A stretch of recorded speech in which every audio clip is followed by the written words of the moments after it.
벌써 3월의 첫째 주일이 됐습니다. 3월 첫째 주일 주일에 나와서 예배드리는 모든 성도들을 환영하고, 이 시간 하나님께서 예비하신 하나님의 은혜, 또 하나님의 말씀을 깨닫고 발견하고 돌아가는, 또 그 말씀대로 실천할 수 있는 은혜가 있기를 주님의 이름으로 축복합니다. 오늘 말씀은 기도하고 통곡하며, 이런 제목입니다. 한번 따라잡시다. 기도하고 통곡하며. 오늘 말씀이 전반적으로 조금 무겁습니다. 그래서 가볍게 좀 우스갯소리 하나 하고 좀 말씀을 나누려고 하는데요. 이 내용은 녹음하지는 마십시오. 여러분, 설교가 매주 녹음이 돼서 홈페이지에 기록이 됩니다. 스마트폰이 있는 분들은, 핸드폰이 있는 분들은 거기다가 당진성결교회 딱 치면 홈페이지가 떠요. 그럼 매주 설교가 거기에 나가니까 참고해서 다시 또 볼 수가 있습니다. 어떤 부부가 화창한 봄날이 돼서 여행을 가기로 했습니다. 그래서 이제 열심히 여행 준비를 하고, 남자들은 빨리 준비가 되잖아요. 근데 아내가 자꾸 준비를 안 하는 거에 대해서 남편이 기다리다가 못해가지고, 여보, 빨리 좀 준비하라고, 준비 다 됐냐고 그렇게 얘기를 했습니다. 그랬더니 아내가 아주 신경질적으로, 요즘은 조심해야 됩니다. 함부로 말하면 안 됩니다. 신경질적으로 얘기했습니다. 아니, 왜 자꾸 성가시게 얘기를 하냐고, 내가 화장하는데 잠깐이면 된다고 1시간 전에 얘기하지 않았냐고, 왜 자꾸 얘기하냐고 그랬답니다. 남편이란 존재가 뭐냐, 이런 글이 있어서 읽어드립니다. 남편이란 존재, 집에 두고 가면 근심덩어리, 같이 나오면 짐덩어리, 혼자 내보내면 걱정덩어리, 마주 앉아 있으면 왼수덩어리, 이렇답니다. 그래도 남편이 있는 게 낫고 아내가 있는 게 낫고 함께 사는 거죠. 늘 화목한 가정 될 수 있기를 주님의 이름으로 축복합니다. 오늘 기도하며 통곡하며 라고 하는 말씀으로 같이 은혜 나눌 때, 주의 은혜가 우리 모든 성도들의 가정에 넘치기를 주님의 이름으로 축복합니다. 어떤 설문조사에서 한국인의 마음의 온도를 체크해 봤습니다. 보통 이제 온도라는 게 영상이 있고 영하가 있잖아요. 영상은 따뜻한 날씨고 봄처럼, 영하는 물이 어는 추운 날씨입니다. 한국 사람들의 마음의 온도가 어떨까 재봤더니 평균 14도, 영상이 아니고 따뜻한 날씨가 아니고 영하 14도가 나왔습니다. 그러니까 외국 다른 나라들에 비해서 아주 현저히 낮은 거예요. 영상도 아니고 그냥 쌀쌀한 날씨도 아니고 영하 1, 2도도 아니고 영하 14도, 아주 엄청나게 추운 그런 모습으로 한국 사람들의 마음이 나왔습니다. 대학 4학년짜리 취업을 앞둔 4학년생의 마음의 온도는 얼마나 될까 해봤더니 영하 22.4도, 그러니까 훨씬 더 추운 거죠. 고3보다도 더 마음이 아픕니다. 고3의 마음의 온도는 영하 16.4도. 그러면 취직을 한 직장인들의 마음은 어떤가? 취업 후 30대 중반까지의 사람들의 마음의 온도를 재봤더니 영하 13.8도. 여전히 취업을 해도 춥게 나왔습니다. 50대 직장인의 마음의 온도는 어떻게 될까? 영하 13.5도.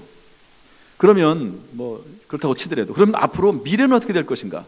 미래에 대한 자기 자신의 마음, 그 마음의 온도를 점검을 해봤더니 79.1%가 희망을 말하기보다는 여전히 춥다고 얘기했습니다. 지금보다 더 추워질 것이다.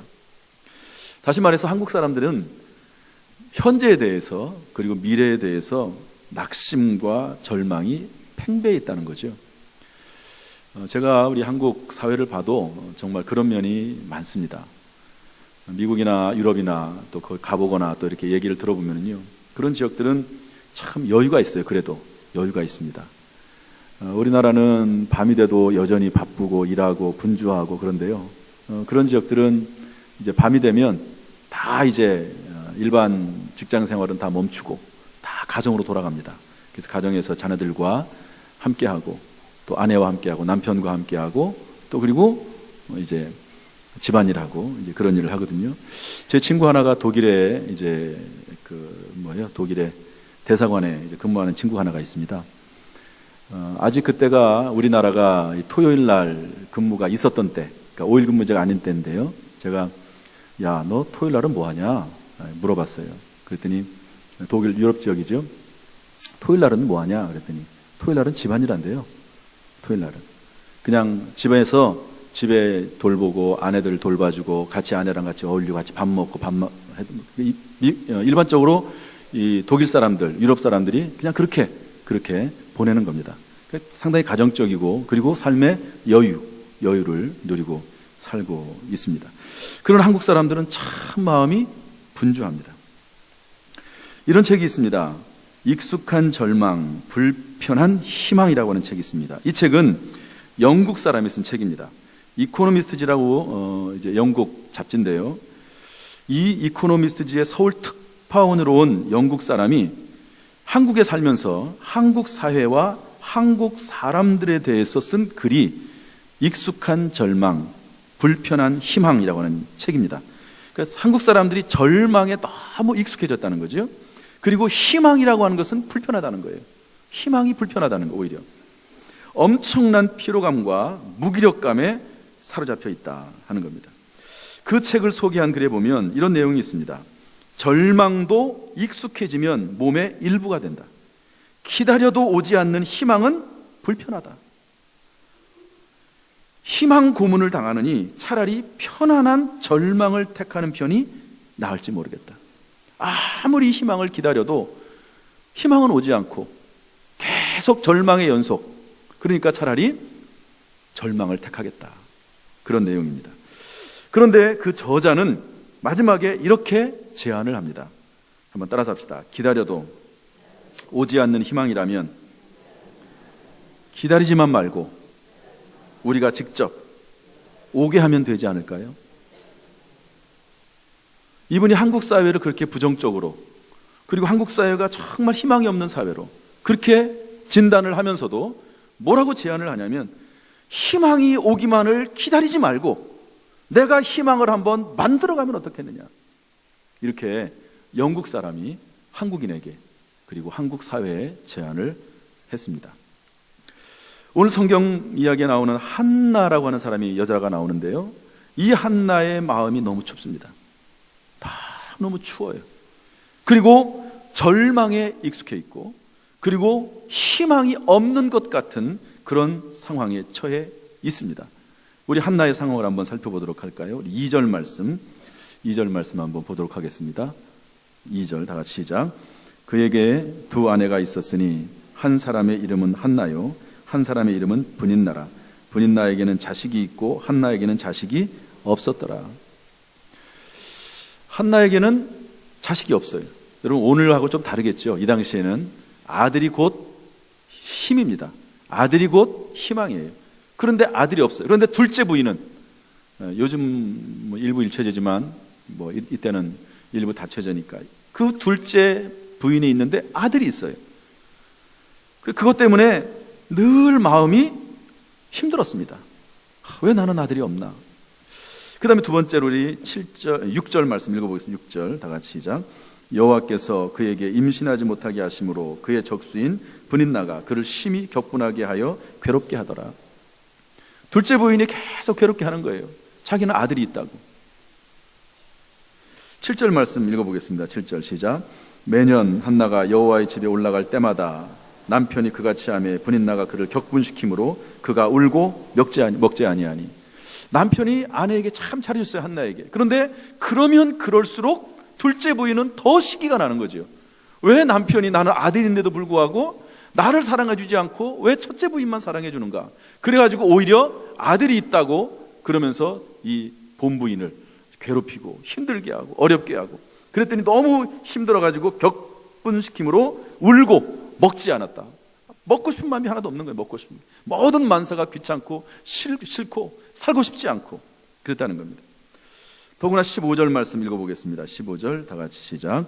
한나가 대답하이로되 내 주여 그렇지 아니하이다. 나는 마음이 슬픈 여자라. 포도주나 독주를 마신 것이 아니요 여호와 앞에 내 심정을 통한 것 뿐이오니 나는 마음이 슬픈 여자라. 아주 성경이기 때문에 조금 이렇게 좀 미화했었지만은요, 그 의미를 살펴보면 정말 나는 못 살겠습니다. 나는 너무너무 마음이 아프고 상처를 받아서 살 수가 없습니다. 그런 내용입니다. 이것이 한나의 마음의 온도였습니다. 그런데 한나는 그럼에도 불구하고 희망을 기다리기만 하지 않고 희망을 오게 하는 한 사람으로서 오늘 성경에 소개가 되고 있습니다.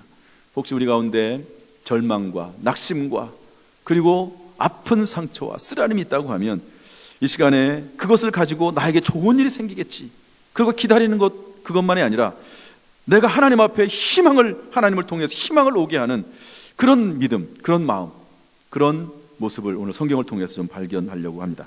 저는 오늘 한나를 통해서 두 가지 교훈을 받으려고 합니다. 첫 번째로 한나는 따라서 합시다. 문제 해결에 대한 간절함을 기도로 승화시켰다.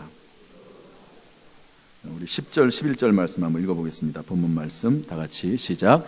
한나가 마음이 괴로워서 여호와께 기도하고 통곡하며 서원하여로되 만군의 여호와여 만일 주의 여종의 고통을 돌보시고 나를 기억하사 주의 여종을 잊지 아니하시고 주의 여종에게 아들을 주시면 내가 그의 평생이 그를 여호와께 드리고 삭도를 그의 머리에 대지 아니하겠나이다.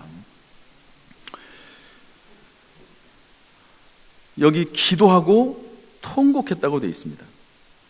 그리고 아들을 달라고 얘기했습니다. 한나에게는 문제가 있었고요, 그리고 또 하나 문제 해결에 대한 간절함이 있었습니다. 또 한 가지는 그것을 하나님 앞에 가져와서 기도로 승화시켰다고 하는데 한나의 배울 점이 있습니다. 마지막 강이라고 하는 책이 있습니다. 미국 사람 젊은 교수님이 쓴 책인데요, 이분이 대학에서 강의를 하는 분인데 어느 날 갑자기 병원에 갔다가 놀랍게도 췌장암 말기라고 하는 진단을 받았습니다. 사형 선고를 받은 거죠. 보통 여러분 암에 걸려서 말기가 되면 한 3개월 정도 삽니다. 조금 덜 사는 분도 있고요, 많이 살면 6개월도 살기도 하고 하는데 보통 한 3개월 정도 말기가 돼서, 말기라는 것은 퍼졌다는 거죠. 아무리 암덩어리가 커도 퍼지지 않으면 3기 정도밖에 안 됩니다. 그러나 이제 온몸에 퍼졌다는 겁니다. 4기 말기가 되면. 여러분 같으면 어떻게 하겠습니까? 아이가 3명 있습니다. 큰아이는 5살입니다. 그런데 말기암에 걸렸습니다. 여러분 그러면 뭐 하시겠습니까? 이분이 생각을 하다가 어떤 마음을 먹게 됐냐면, 좋다, 내가 죽기 전에 내가 그렇게 사랑했던 학생들, 또 학교, 그리고 내가 했던 강의를 한번 더 했으면 좋겠다. 그래서 학교, 대학 강의를 하기로 마음을 먹었습니다. 그런데 그 옆에 있는 부인이 반대하는 거죠. 아니 지금 살 날이 얼마 남지도 않았는데 무슨 강의냐고, 되도록이면 더 살도록 하기 위해서 애쓰고 노력해야 되지 않겠냐고, 몸을 편하게 하고 마음을 편하게 해야 되고, 그리고 가족들과 더 많은 시간을 가져야 되지 않겠냐고 그렇게 했지만 아내를 잘 설득을 해서 결국에는 대학 강의를 하게 됐습니다.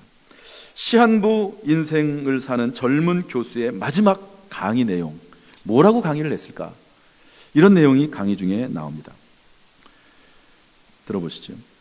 장벽에는 다 이유가 있다. 장벽, 장애물을 말하죠. 그런데 장벽은 내가 무엇을 얼마나 원하는지를 깨달을 수 있도록 기회를 제공하는 것이다. 장벽은 가로막기 위함이 아니라, 잘 들으셔야 됩니다. 장벽은 가로막기 위함이 아니라 우리가 그것을 얼마나 간절히 원하는지를 증명하기 위한 기회로 우리 앞에 주어져 있다. 이렇게 장벽에 대해서, 장애에 대해서 해석을 했습니다. 예를 들면 우리가 병이 걸렸다고 칩시다. 건강을 잃었다고 칩시다. 그러면 건강을 잃어버리면 건강이 얼마나 중요한지를 깨닫게 되는 거죠. 그리고 그 건강을 위해서 여러 가지 장애물들을 극복해 나가려고 애를 씁니다.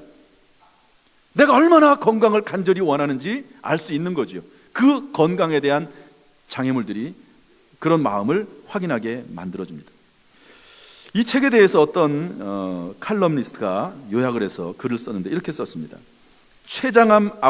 췌장암으로 투병 중이던 바싹 마른 몸으로 학생들 앞에서 유쾌함을 잃지 않았던 그 인상적인 강의에서 그는 자신의 꿈을 이루는 것에 대해서 말했다. 자신이 이루고 싶은 꿈들이 무엇이었는지, 그리고 그 꿈을 이루어 나갈 때 어떤 장애물이 있었는지, 그리고 그가 그 장애물을 어떻게 뛰어넘었는지 그 측에서 잘 설명을 하고 있다. 그 다음에 이어서 이렇게 그분은 말을 했습니다. 꿈을 쫓다 보면 그 누구라도 어떤 시점에서 벽을 만나게 되는데, 벽을 만난다는 거예요. 그 벽은 충분히 자격이 있지 않은 사람을 걸러내기 위해서 존재하는 것이 아니라 내가 그것을 얼마나 간절히 원하느냐를 확인하기 위해서 존재하는 것이다. 그게 바로 강의의 요지다 이랬습니다. 무슨 말입니까? 꿈을 가지고 어떤 사람이 가다가 보면 장애물을 만나게 된다는 거예요. 그러면 그 장애물을 만나서 대부분의 사람들은 포기합니다. 그러나 이 젊은 교수는 말하기를 장애물이라고 하는 것은 뭐냐? 내가 얼마나 간절한지 그 부분에 대해서 확인시켜주는 하나의 도구다. 장애라고 하는 것은 그렇다. 내가 간절함이 있는 사람은 그 장애물을 결단코 뛰어넘어가지만, 그러나 간절함이 없는 사람은 중간에 포기하고 만다. 이렇게 얘기를 했습니다. 여러분의 간절함은 무엇입니까? 여러분 그 간절함 앞에 장애물이 있을 때 어떻게 하십니까? 그 장애물은 나의 간절함이 얼마나 그것이 나에게 중요한지를 확인시켜주는 도구가 된다는 것이죠. 문제는 장애물이 아니고 장애물을 바라보는 나의 태도라고 하는 것입니다. 문제를 뛰어넘고자 하는 절실함이 없다는 데 문제가 있다는 거죠. 문제 자체에 막혀서 문제를 내가 뛰어넘어야 됐다, 이 문제보다 내가 원하는 것이 더 간절한 것이 뒤에 있다라고 하는 그런 간절함이 없는 것이 더 문제다, 이렇게 얘기했습니다. 한나는 문제를 뛰어넘고자 하는 열망과 간절함과 절박함이 있었습니다. 더 중요한 것은 그것을 하나님 앞에 가져왔다는 것이죠. 하나님 앞에 가져왔습니다. 오늘 본문 1장 10절에 보면 한나가 마음이 괴로워서 여호와께 기도하고 통곡하며, 마음이 괴로웠어요. 그 문제가 있다는 거죠. 그 문제를 해결하고자 하는 절박함과 간절함이 있습니다. 그런데 그것을 하나님 앞에 가져왔습니다. 이쯤에서 우리 한번 남편, 이런 상황 가운데 있는 아내에 대한 남편 엘가나의 모습을 한번 살펴보도록 합시다. 우리 사무엘상 1장 8절 말씀 읽어보죠. 사무엘상 1장 8절 다 같이 시작. 그의 남편 엘가나가 그에게 이르되 한나여 어찌하여 울며 어찌하여 먹지 아니하며 어찌하여 그대의 마음이 슬프냐, 내가 그대에게 10 아들보다 낫지 아니하냐 하니라. 참 엘가나 얼마나 고마운 남편입니까? 아내가 그렇게 울고 있고 먹지 않으니까 아내에게 위로해 주는 거죠. 왜 여보 왜 울어? 울지 마. 왜 먹지 않아? 먹어야지 아무리 힘들어도. 그러면서 하는 말이 내가 있잖아. 내가 10 아들보다 낫지 않아. 내가 당신에게 얼마나 잘해. 내가 당신을 얼마나 사랑하는지 알잖아. 내가 살아있는 한 내가 당신을 끝까지 지켜주고 내가 당신과 함께 할 거야. 이러면서 남편 엘가나가 아내를 위로했습니다. 참 고마운 남편이죠. 그런데 그렇게 고마운 남편, 그 남편의 그 말이, 그 남편의 존재가 결코 한나의 인생 문제를 해결하는 데는 아무런 도움을 주지 못한다는 데 인생에 어려움이 있습니다. 아무리 남편이 옆에서 위로하고 도와준다 하더라도 그게 원하는 게 아니에요. 이 한나의 마음에 원하는 것은 뭐냐면 아들을 갖고 싶은 거예요. 아들을 낳고 싶은 거예요. 그런데 그 문제를 해결해 줄 수가 없습니다. 여러분 이게 인생입니다. 불행이죠. 인생의 불행입니다.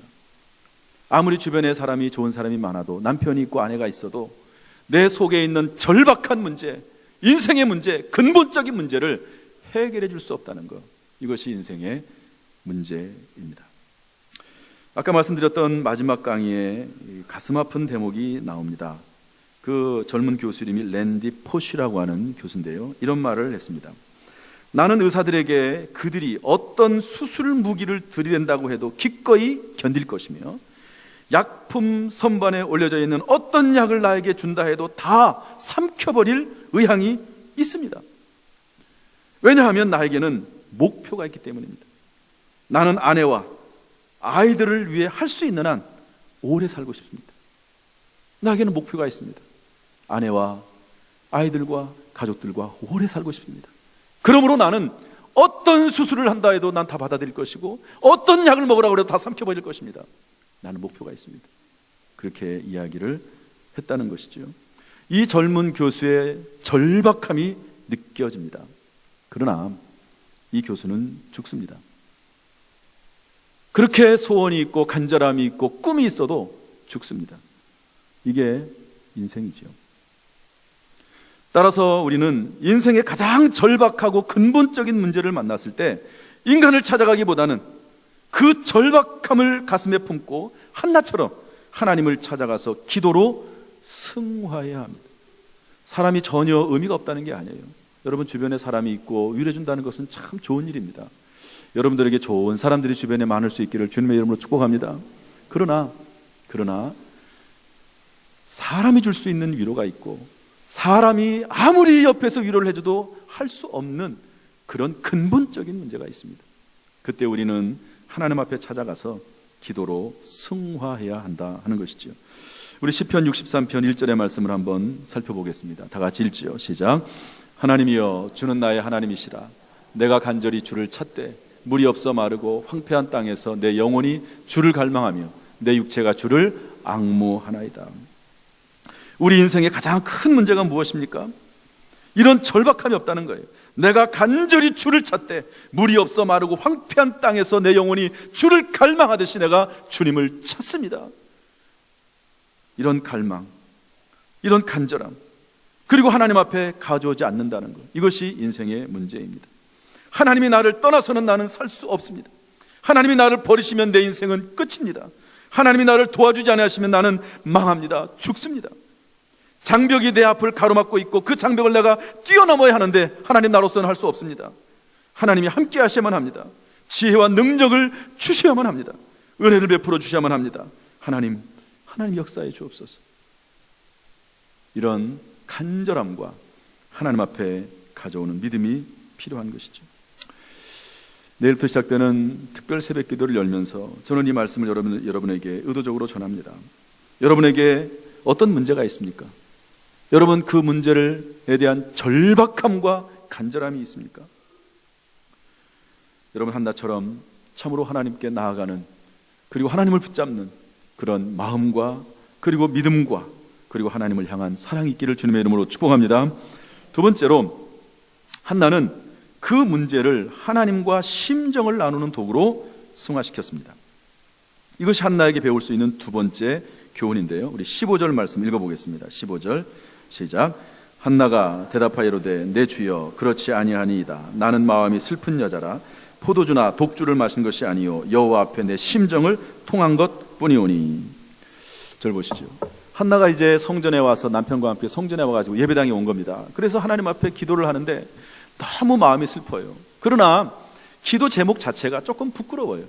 또 같이 따라온 둘째 부인도 있잖아요. 그러니까 그 앞에서 아들을 달라고 기도하기가 좀 그런 거예요. 그래가지고 표현은 못하고 막 그냥 마치 오징어가 불에 익을 때 막 꼬이듯이, 어떤 목사는 그렇게 표현했더라고요. 그런 마음과 그런 모습으로 하나님 앞에 막 기도를 한 거예요.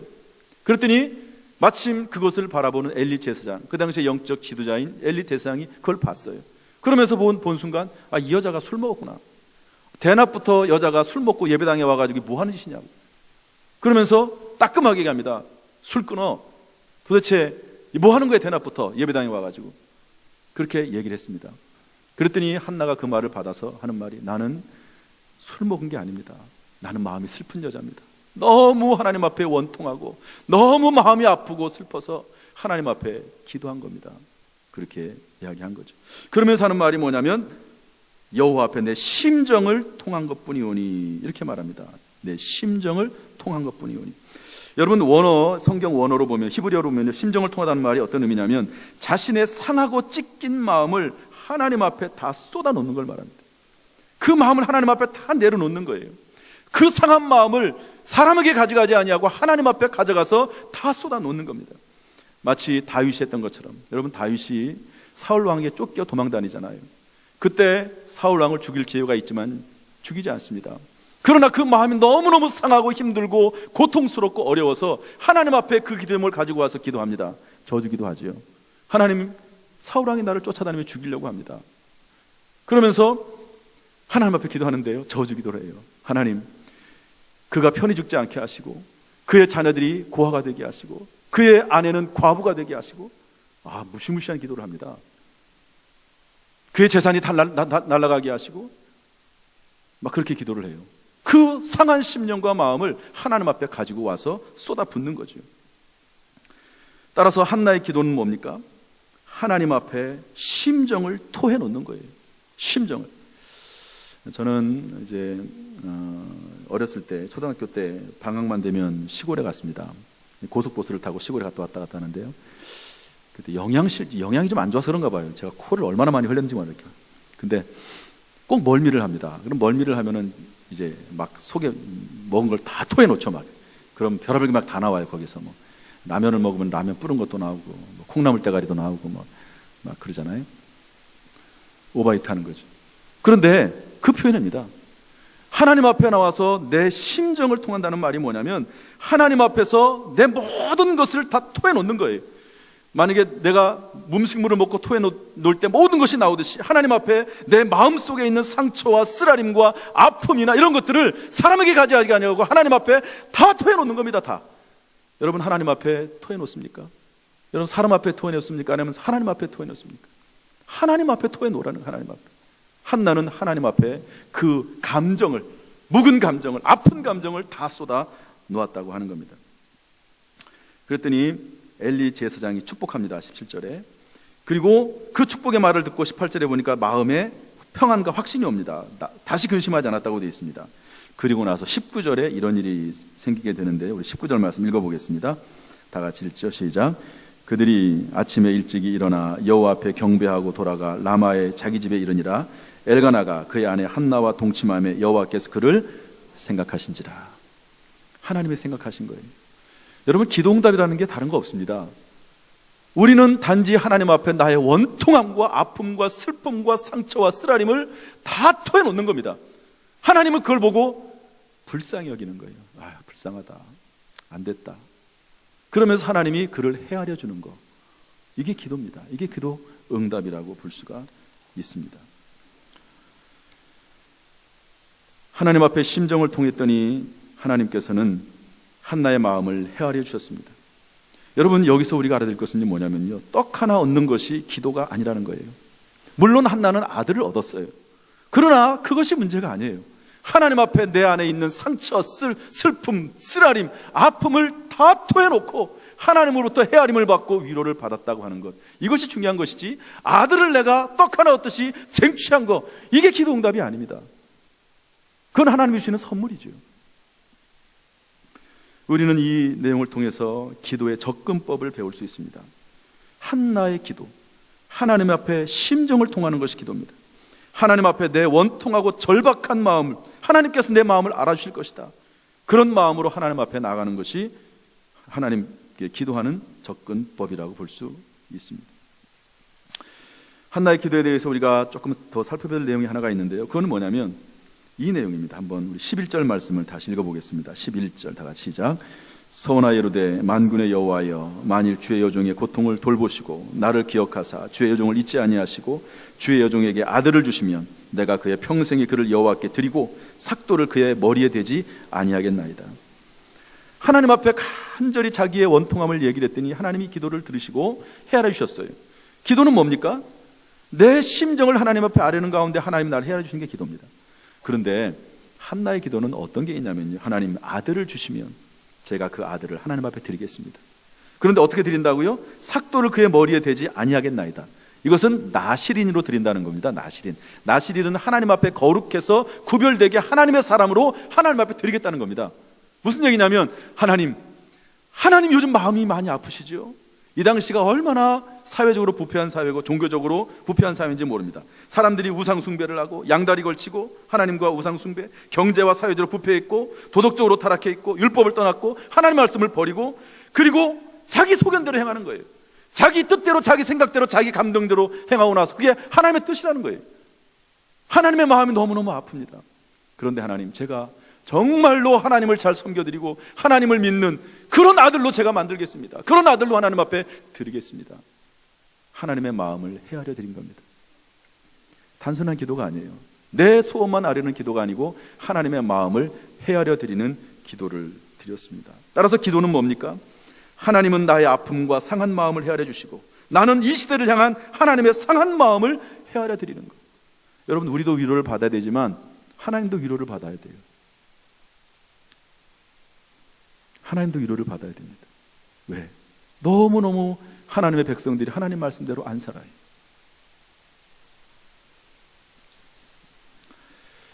그러므로 우리가 하나님 앞에 참으로 한나처럼 문제를 가지고 나오고 또 그 문제를 하나님 앞에 아뢰는 그런 믿음의 사람으로 우뚝 설 수 있기를 주님의 이름으로 축복합니다. 이제 말씀을 좀 정리하겠습니다. 어떤 청년이 청년부 담당 목사님에게 찾아갔습니다. 집에 찾아갔습니다. 저도 이제 청년 담당을 해본 적이 있는데요. 그러면 이제 청년들이 오면 뭐 사진첩도 보여주고 그렇습니다. 결혼 초기에는 꼭 앨범을 보여줘요. 비디오도 틀어주고. 요즘은 뭐 어디 갔는지 잘 모릅니다. 그 앨범을 보여줘서 앨범을 딱 열었는데요. 앨범을 딱 열자마자 눈물 범벅이 된 편지 한 장이 발견이 됐습니다. 딱 보면 이게 눈물인지 뭔지 알잖아요. 사진첩의 첫 페이지에 있는 거예요. 사연을 물어봤습니다. 그랬더니 그 편지를 보자마자 그 젊은 청년 담당 목사님이 눈이 갑자기 벌개지더니 눈물이 범벅이 됐어요. 또 눈물이 범벅이 된 거예요. 그래서 그 사연을 듣게 됐는데요. 이 젊은 청년 담당 목사님의 부모님이 한나처럼 아기가 생기지 않았습니다. 7년 동안 하나님 앞에 기도해서 아기를 달라고 했는데 아기를 안 주셨어요. 아기가 없습니다. 아기가 없는 잘 낳는 분들은 별 문제가 없지만 그렇지 않은 분들은 이 아기에 대한 간절함이 많거든요. 7년 만에 임신을 했는데 산모에게 문제가 생겼어요. 아기에게 문제가 생긴 게 아니라 산모에게 문제가 생겼습니다. 그래서 꼭 수술을 해야 돼요. 수술하지 않으면 아기도 위험하고 산모도 위험합니다. 둘 다 위험합니다. 그런데 수술을 해야 되는데 마취를 해야 됩니다. 마취를 하면 그 아이는 죽습니다. 7년 만에 가진 아이인데 마취를 하면 죽는다는 거죠. 병원 의사가 하는 말이 아기를 지워야 합니다. 아기는 또 가지면 되죠. 그러나 또 가질 수 없는 아기예요. 다른 병원에 찾아갔습니다. 또 똑같은 말이에요. 아기를 지워야 합니다. 수술해야 됩니다. 아기는 또 가지면 되죠. 부부가 돌아왔습니다. 그리고 서로 의논을 했어요. 아내는 얘기합니다. 아기를 절대 지울 수 없다. 그 아기는 내 뱃속에서 이미 오랫동안 나와 교감을 나눴고 그 아기의 이름까지 지어줬다. 어떻게 그 아이를 지우냐? 안 된다. 그래서 서로 얘기를 하다가 그 두 부부가 말도 안 되는 극단적인 방법을 하나 생각해냈습니다. 그것은 방법이라기보다도 극단적인 짓이지요. 친구를 찾아가서 요청을 했습니다. 친구 의사를 찾아가서 마취하지 않고 수술해달라. 친구를 설득한 거예요. 마취하지 않고 수술을 해달라. 내가 이 아이를 죽일 수 없다. 마취하면 아이가 죽는다는데 내가 그러면 수술하면 살 수 있다고 하니까 내가 그러면 좋다. 마취하지 않고 수술을 해달라. 끝까지 설득을 해서 수술을 하게 됐습니다. 산모를 수술대에 눕혀놨어요. 손과 발을 묶었습니다. 왜? 여러분 생각을 한번 해보십시오. 생사를 칼로 찢는 겁니다. 입에 솜을 넣고 막아놨습니다. 왜? 이가 상하니까. 그리고 수술을 했습니다. 칼을 배에 댔습니다. 당연히 비명소리가 들리죠. 기절을 했습니다. 기절했다가 또 깨어나고 또 비명을 지르고 또 기절하고 그런 걸 몇 차례 반복하면서 수술을 마쳤습니다. 밖에서는 남편이 비명소리를 들으면서 울면서 기도했습니다. 그런데 그 아버지가 그 아들, 지금은 목사가 된 청년 그 담당 목사님에게 쓴 편지가 바로 그 편지예요. 그 편지를 받아들고 그 아들이 그렇게 눈물이 날 수밖에 없지 않습니까? 그 아들의 이름이 영빈인데요. 그 편지의 내용을 제가 몇 군데 읽어드리겠습니다. 사랑하는 영빈아, 네가 이 땅에 태어나기 위해서 너의 엄마가 얼마나 고통을 겪었는지 아느냐? 이 땅에 잠깐 있어야 할 생명을 위해서 너의 엄마는 지옥보다 더 큰 고통을 겪었단다. 그러면서 이런 말을 말미에 가서 썼습니다. 그런데 영빈아, 너에게 영원한 생명을 주시기 위해서 생명의 근원이신 그분이, 예수님이 십자가 위에서 너를 위해 피 흘리고 고통당하고 죽으셨다는 사실을 잊지 말아라. 병원 밖에서 아내가 비명을 질러가면서 기절해가면서 아들을 낳는 그 모습을 보면서 이분은 하나님을 생각했고, 물론 아내에 대한 그 사랑이나 아내에 대한 안타까움을 느꼈지만 그 가운데서 독생자 외아들을 보내신 예수 그리스도의 사랑을 이분 느꼈던 거예요. 편지 말미에 이렇게 계속 씁니다. 영빈아, 내가 남은 인생을 살아가는 동안에는 너를 위해서는 모든 것을 희생할 수 있는 어머니의 사랑과 예수님의 사랑이 있다는 사실을 잊지 말고 예수님의 영광을 위해서 그 사랑에 보답하는 삶을 살도록 해라. 그렇게 편지를 마무리했습니다.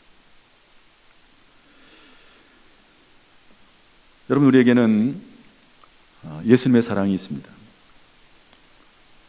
그것은 우리에게 기도할 힘을 줍니다. 여러분, 어떤 절박함이 있으며 어떤 문제가 있으며 어떤 고통이 있으며 어떤 아픔이 있습니까?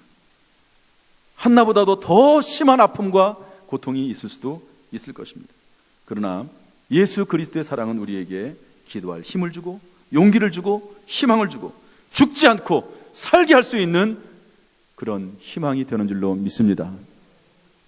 그러므로 여러분, 문제가 있으면 그 문제가 절박하면 더 절박할수록 하나님 앞에 나와서 기도하고 통곡하십시오. 여러분의 심정을 하나님 앞에 다 토해내십시오. 그리고 하나님의 인도하심을 구하십시오. 하나님께서 모든 일을 합력하여 선을 이루게 하실 줄로 믿습니다. 이런 은혜 우리 모든 성도들에게 임하기를 주님의 이름으로 축복합니다. 축복합니다. 기도하겠습니다. 하나님 아버지, 감사합니다. 오늘 말씀 가운데 주의 음성이 있다면 순종할 수 있도록 도와주옵소서. 예수님의 이름으로 기도하옵나이다. 아멘.